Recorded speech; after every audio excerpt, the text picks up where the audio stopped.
Hey everyone, how's it going? Welcome back to the show. Dylan here. We have a major bombshell today from Donald Trump Jr. himself. He just came out and unleashed the beast. Okay, he's teaming up with his father, John Trump, to save America. And he just exposed the truth about everything going on right now. So we're gonna bring Donald Trump Jr. onto the show. Let's take a listen. What's going on, Arizona? Oh, it's so nice to be here after that win. What do you think? Are you guys sick of winning yet? Are we ever going to get sick of winning? And guys, I love you too, sir. It's usually better if it's a woman, but you know, whatever. It's 2024. It's fine. It's fine. Well, guys, I want to thank Steve, I guess, for that pre-endorsement for 2028. Kidding. I'm kidding. But guys, I want to thank all of you, most importantly, for all of the incredible work that we did this last election. It's because of you that we are here.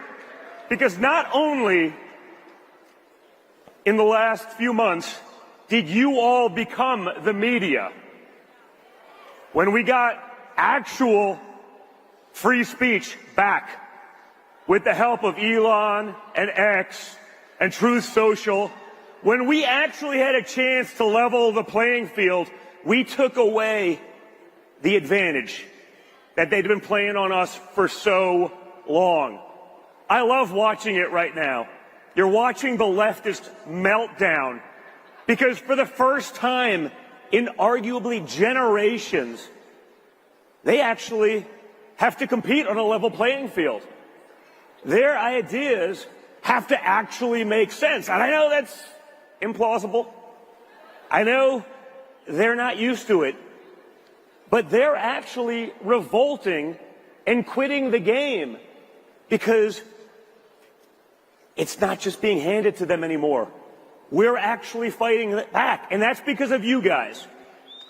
If you watch what's happened in the last few weeks, we've taken that narrative away from the media. You look at what's happening in the confirmation process when you have an awesome, great patriot like Pete Hegseth, and the swamp and the media, they want to take him out. And guess what? They were doing it until we took control of the narrative, until we made the representatives that are there to represent us actually do that. And they were cheering it. They were going to take this guy out with anonymous sources. It didn't matter that the actual people that were in the room that were willing to put their name behind it were saying, this is nonsense. They were going to do it. And then all of you got involved.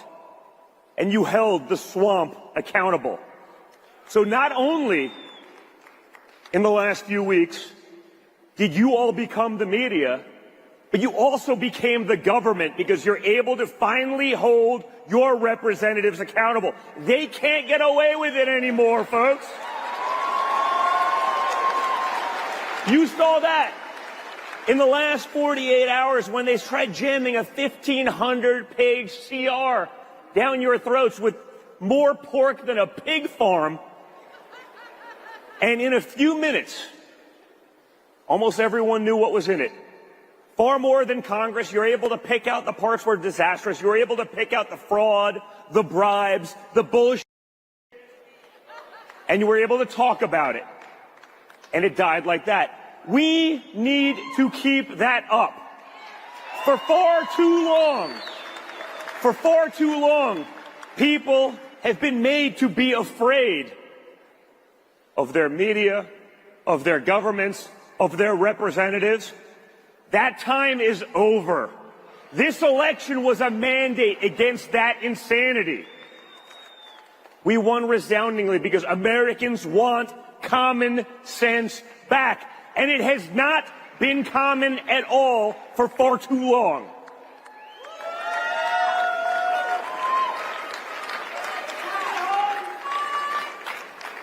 And what I love about it is it's happening at the perfect time. The fact that we went through hell, they tried putting my father through hell. I think I'm the most subpoenaed man in the history of America. The last 4 years, the lies about the insurrection. I mean, the first unarmed insurrection in the history of the world. I mean, honestly, if you were going to lead an insurrection in like the most heavily armed country in America, maybe show up with guns, unless, of course, it wasn't an insurrection, which, of course, it wasn't. But they lied about it. They weaponized it against the people. There are still people in prison who haven't had due process, who were marching through velvet ropes, taking selfies. They had no idea. It didn't matter. That ends now.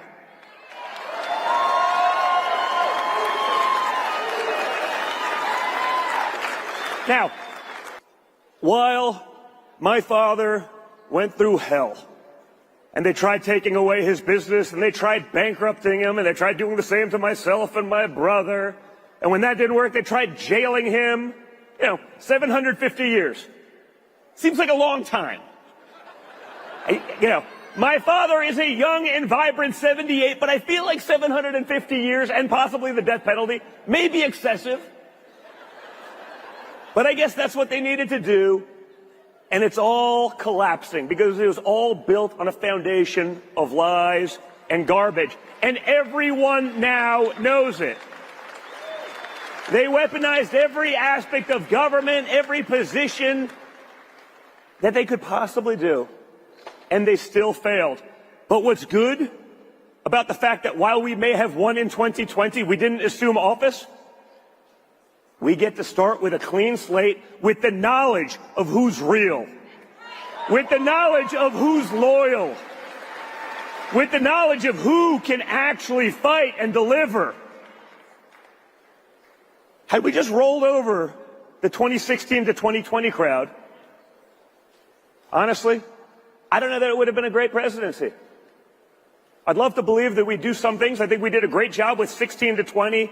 Given what we were up against, given that you had the most hostile media ever, given that you had the most hostile Democrat Party ever, given that half the Republicans weren't even on your side, he still did pretty amazing. But those same can kickers, those people who thought that they knew better than the duly elected President of the United States and felt obligated to not follow his orders or the will of the people, but to create their own mandates, they're all gone, and they ain't coming back, folks.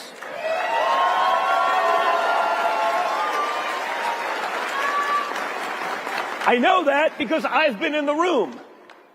I don't want to choose, and I didn't want to choose, a single person in the cabinet, any of the undersecretaries, any of that. I wanted to make sure the bad guys didn't get in, and we did that. And that, to the swamp, to D.C., is the scariest thing ever. We have a chance to transform our government once and for all, to function as it was intended, to be of the people, for the people, and by the people.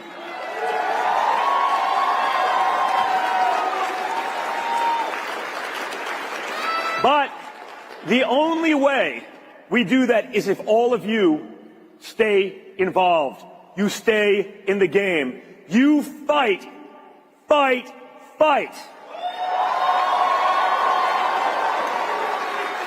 If you guys show the same resolve that my father showed on July 13th when he took a bullet to the face but came back defiant, that American spirit, that resolve, that guts, that leadership, that willingness to stay in the game, to fight, to preserve our country, our freedoms for that next generation, if we all have that spirit, it's never going back, because when you look at the people we have in there now, we can create change. You look at what's going on. You look at the way we're able to now expose to the American people. You almost don't have to do anything. You just have to actually show the American people what they're getting for their money. What Elon Musk will be able to do with Doge. When Americans see that they've spent trillions of dollars for nothing on waste, so that a couple rich bureaucrats in D.C. and their buddies on the board of Raytheon can get rich, once they see that, the Ponzi scheme is over, folks. It's gone. And you see that now, right? You see exactly, like it started like 2 or 3 days ago, right? You know exactly what they're doing because their playbook is so old. They have nothing. The media has lost all their power because no one's watching anymore. They've been lying to us for so long. They've taken such ridiculous positions that everyone knows exactly what's happening. So now they're trying to do, well, it's really the Elon Musk presidency. They're arguing like kindergartners. Like they're trying, like, it's like a childish fight. Like my toddlers, when they were toddlers, used to do that to try to create a rift. And that's not going to happen, folks. Because my father's assembled a team that gets it. They know how to make it happen. Elon and Vivek with Doge. Bobby Kennedy at HHS.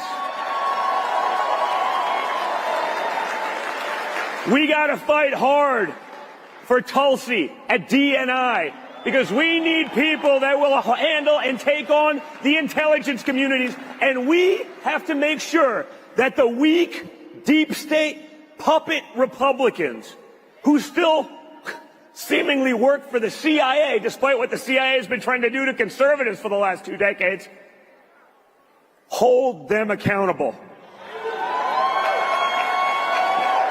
The same way we went after weak Republicans in the Senate who weren't going to confirm Pete Hegseth, like a guy that's won 2 Bronze Stars, a guy that's actually fought in wars, not like the Millies of the world. You know, they have medals. They have medals. It looks like, you know, the lineup of the North Korean dictators and the, you know, everyone, it's just like medals, the entire suit. I'm like, you haven't won a war. You haven't won a war. I mean, I know you want to understand what, you know, white rage is all about. You know, I understand where your priorities are, but that's not where the priorities of the American people are. They have medals like this. Eisenhower, who won World War II, has like 2 little things. How about we let the war fighters be back in charge?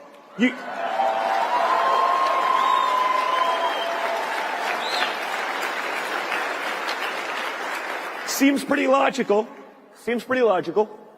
But I know it also works.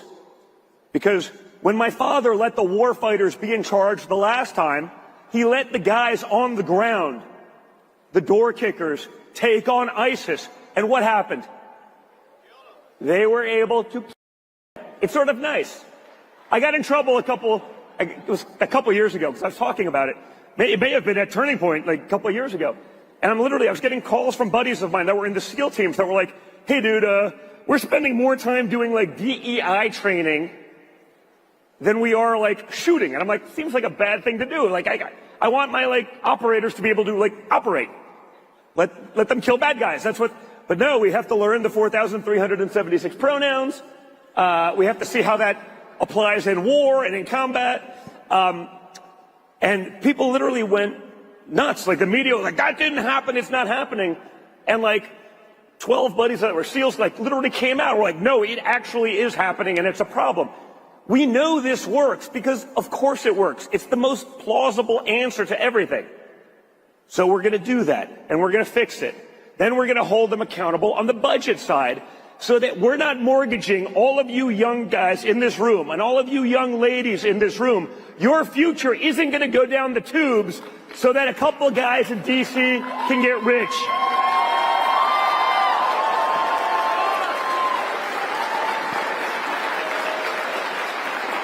I've used the example before. Steve talked it about a little bit. We talked about Ukraine for the last 3 years. And to this day, Mitch McConnell will still tell you that Ukraine is the #1 priority for Republicans across the country. And I can assure you it is not. Because just being in this room alone tonight, I have spoken to more real Republicans than Mitch McConnell has in his 772-year tenure in the United States Senate. But it's not just in this room.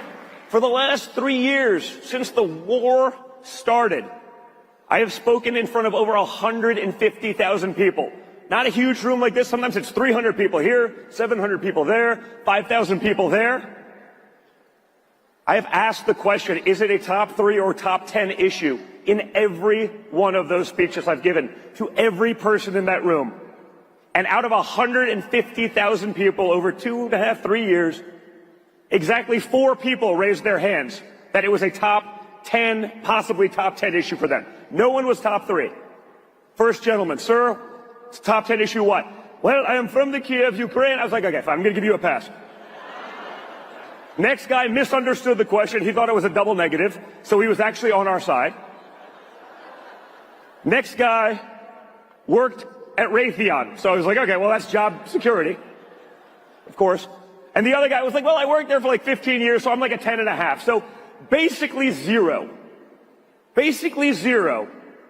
Americans actually thought that it was a top 10 issue. And yet Senate Republicans were still trying to jam that down our throats to the tune of $250 billion. And by the way, that doesn't include the other $260 billion that the Pentagon lost. Just lost it.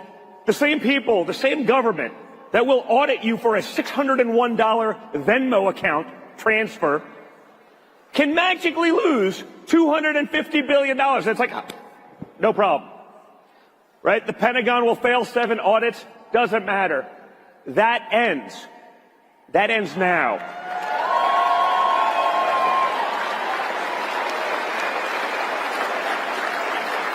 But again, while it's easy to sit back and celebrate some of these wins, we can never stop. Don't get lax.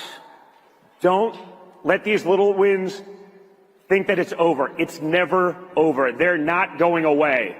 We just have to overwhelm them. We have to keep on the pressure. We have to make sure, again, in D.C., it's not just the Democrats that are our foes. It's a vast majority of the Republicans. And we saw that even today. When we take a resolution, a CR, from 1,500 pages to 150 pages, we get it down, and like 30 House Republicans vote it down because, they didn't get one little thing that they needed, or they needed more pork, or they're trying to comply with the Democrats or give them what they want, or, as we've always seen in D.C., it's just an easy existence to be a weakling Republican. What we're going to do is we're going to give Chuck Schumer all of that power if we don't get these things passed right now. So we need everyone to do what we did over the last few weeks. Call them out. Call their offices. Put on that pressure. Make them feel the pain. I think Joni Ernst learned this a little bit the hard way. ETP, education through pain. It's a very simple concept. Very simple concept. Like, you touch a hot pot on a stove, it hurts. You don't do it again. Children learn this, right? We need our politicians to understand that too. They've gotten away with it for far too long. And again, we have a mandate from the people. It's been so clear. It's there. People are sick of it. And we can do something about it. We just have to hold them accountable. Right? Just because they have the R next to their name doesn't mean anything anymore. Because honestly, guys, the Republican Party of a few years ago is gone.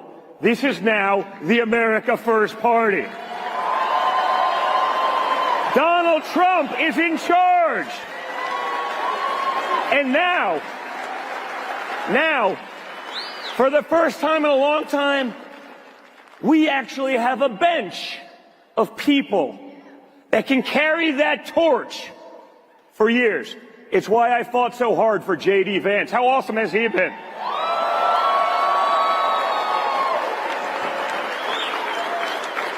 For me, it's not about just having Trump and you get 4 years and you go back to the old ways. It's about having people who have the resolve, the stamina, the balls to keep fighting and to never give up. And now we actually have that bench.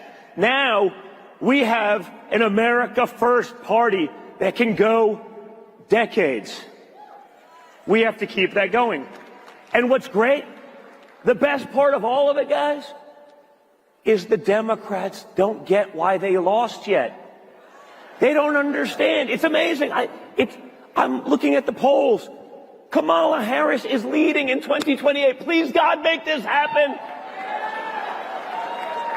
Remember when I said, I think I said it last year, all I want to see is the J.D. Vance, Kamala Harris, debate.